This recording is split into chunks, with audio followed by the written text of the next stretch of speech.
আসসালামু আলাইকুম রহমতুল্লাহি ওয়া বারাকাতুহু।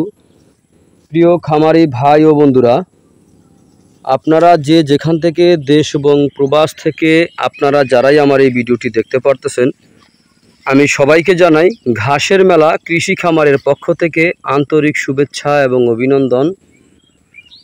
এই যে আমার সামনে যে ঘাসটা আপনারা দেখতে পারতেছেন, এই ঘাসটার নাম হচ্ছে ইন্দোনেশিয়ান স্মার্ট নেপিয়ার ঘাস, গরু ছাগলের প্রিয় ঘাস। এই ঘাসটি একবার রোপণ করতে পারলে কমপক্ষে 5 থেকে 6 বছর আপনি একটানা গরু ছাগলকে খাওয়াতে পারবেন। ইন্দোনেশিয়ান স্মার্ট নেপিয়ার ঘাসে কোনো বিচি হয় না, এই ঘাসে হয়ে থাকে কাটিং।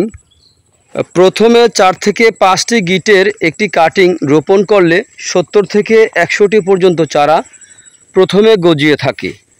একবার কাটার পরে কয়েক গুণ বেশি চারা গজিয়ে থাকে এই ঘাসটিতে। এই ঘাসটি খুবই ভালো মানের একটি ঘাস, উচ্চ শক্তি সম্পূর্ণ ঘাস।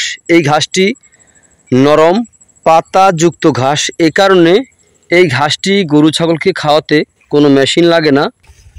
মেশিন ছাড়াই গোড়া থেকে কেটে দিলে সম্পূর্ণরূপে এই ঘাসটি খেয়ে থাকে।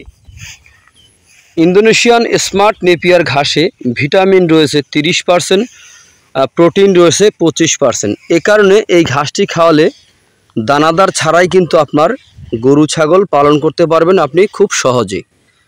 তো আপনারা যদি ইন্দোনেশিয়ান স্মার্ট নেপিয়ার ঘাসের যদি কাটিং আপনারা রোপণ করতে চান, তাহলে প্রথমে জমিতে জৈব সার ছিটিয়ে দিবেন, তারপরে জমিটাকে ভালো করে চাষ করে নেবেন, তারপরে পরিপক্ক কাটিং সংগ্রহ করবেন।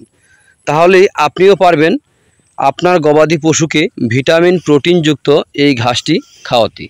এই যে দেখেন, এখানে আমরা কাটিংয়ের জন্য এই ঘাসটা সংরক্ষণ করেছি। তো দেখেন কত সুন্দর করে আমরা এখানে রেখেছি। কাটিং নিচে যে শুকনো পাতাটা, এই পাতাটার ভিতরে কাটিংটা রয়ে গেছে, কিন্তু এই কাটিংটা পরিপক্ক হয়েছে। তো পরিপক্ক কীরকম হয়েছে সেই দৃশ্যটা আমি আপনাদেরকে একটু দেখাচ্ছি। দেখেন ইন্দোনেশিয়ান স্মার্ট নেপিয়ার ঘাসের কাটিং কিভাবে হয়ে থাকে সেই দৃশ্যটা আমি আপনাদেরকে দেখাচ্ছি। দেখেন কত সুন্দর করে হয়েছে। এই যে দেখেন, আমি দেখাচ্ছি। এই দেখেন, এই যে দেখেন প্রতিটি গিটের মধ্যে এই যে এই পাশে একটি চোখ, এই পাশে আবার আরেকটি চোখ, এই যে এই পাশে আরেকটি চোখ, এই যে এই পাশে একটি, এই পাশে একটি, আবার এই পাশে একটি, আবার এখানে একটি, আবার এই পাশে একটি, এরকম ভাবে আপনার চোখগুলি হয়ে থাকে। তো প্রথম যখন আপনি এই ঘাসটি রোপণ করবেন, তখন থেকে আপনার 2 থেকে আড়াই মাসের মধ্যে প্রথমে এই ঘাসটি কেটে গরু ছাগলকে খাওয়াতে পারবেন। কিন্তু একবার কাটার পরে প্রতি মাসে আপনি একবার করে কেটে গরু ছাগলকে এই ঘাসটি খাওয়াতে পারবেন। তো যাই হোক, যদি আপনাদের কাছে আমার এই ভিডিওটি ভালো লেগে থাকে, তাহলে আমার চ্যানেলটিকে অবশ্যই সাবস্ক্রাইব করবেন, বেশি বেশি করে শেয়ার করবেন। তো সবাই ভালো থাকবেন, সুস্থ থাকবেন। আল্লাহ হাফেজ।